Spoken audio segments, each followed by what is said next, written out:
Hello, my name's Laura. I'm a volunteer and I run Glasgow Anti-Slavery Group. So I'm going to talk a bit about why I got involved, a couple of events that we've run lately, and the future of the group. So I've always been fascinated by autobiographies of slaves. I studied social anthropology at uni, and for me, slavery was the worst thing that has ever happened.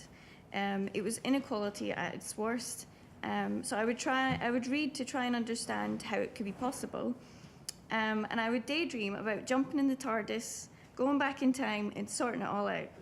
So imagine me on the day I found out about modern slavery and how it had basically never ended, because that's what tends to happen. You just find out about it one day. There was no education on modern slavery in school. Thanks. I'm sure some of you must remember that moment when you found out, because that happens to me every time I speak to people. They're surprised that modern slavery exists. So I found Anti-Slavery International and their incredible work, and was amazed to find that they were involved in the abolition of the transatlantic slave trade. The connection between slavery past and modern slavery is important for me. I even read in Harriet Tubman's autobiography that around 1850 she received £5 from Edinburgh Anti-Slavery Society to aid her in freeing her slaves. So in the beginning of my group, I tried to create a solid group of people to commit to the cause, and found out a very hard way that people don't tend to commit if they're volunteering. So I just changed the way I approached it, and whenever we have events, I do the organising, which is so much quicker, and I ask for volunteers to help out. A little bit dictating, but it works, and I'll delegate some tasks to them. This worked well. For instance, earlier this year, to mark the abolition of the slave trade, we had talks from two wonderful historians, Dr. Ian White, who's here today, he's about to talk, and Dr. Stephen Mullen, on Scotland's involvement with slavery past, where I learnt that we could, by rights, rename Glasgow's merchant city to be called the Slave Merchant City. The historians linked their talks to modern slavery and added a little talk about modern slavery. So it took a lot of work to organise the event, but on the day I had my two volunteers who I couldn't have managed without. For this event, to advertise, I made a Facebook event page, and I shared it with just my Facebook friends. That was my starting idea, to just share it and see what happened, of about 500 people, and it reached so far that 1,000 people were interested in coming, only a few of which were my original invited friends. So social media is very powerful when trying to generate interest for events. And only 100 people came, which was great because we only had 100 seats. But in seriousness, the event was amazing. We raised some money. You can also listen to the talk on SoundCloud. It's named after Dr. Stephen Mullen's book. It's called It Wasn't Us. Another event we did was a protest. My engineer friend sent me a link to a lecture he had seen advertised by the Institution of Civil Engineers. The lecture was on the construction of a Qatar stadium for the World Cup. My engineer friend wondered if I was interested in it. Oh boy, was I interested. I did expect that all I would have to do would be turn up and be like, down with this sort of thing, careful now.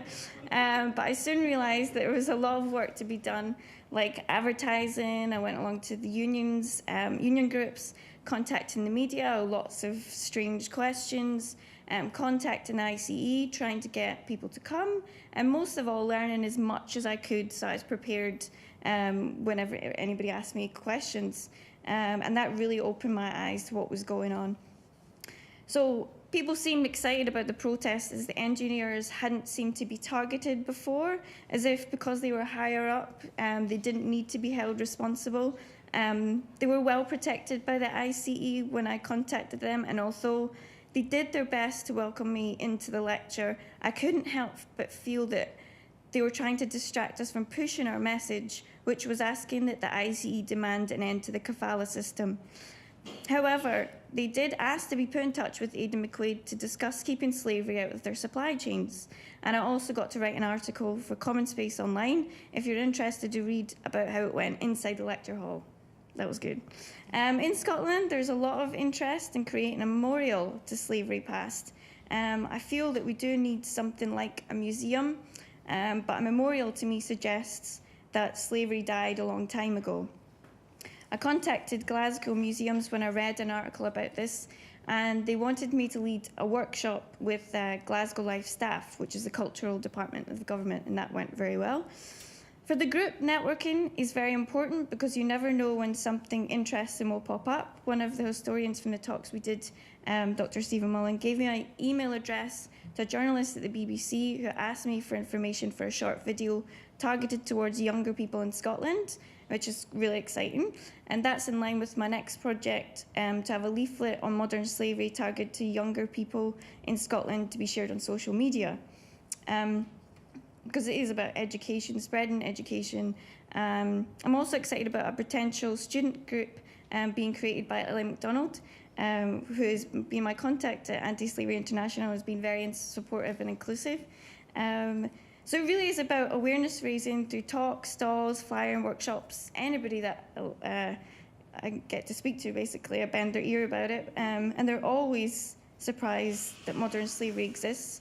But not just about the fact that there is modern slavery, though. We need people to open their eyes to their surroundings.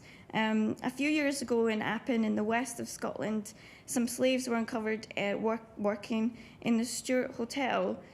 So each summer, tourists went through the hotel and reviewed the service they received as awful.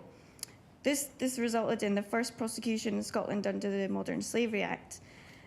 So people weren't able to help because they hadn't been given the idea to consider whether these people were being held against their will or not. And I want people to be considering it of people, like when they're at the airport, when they're going on holiday, they want them to be considering other people, you know, who are being guided, because that is happening. People are being guided through the airports, and traffic through the airports. So we need to drill home the idea that slavery can be happening right in front of you, and that's what we need to change. Thank you.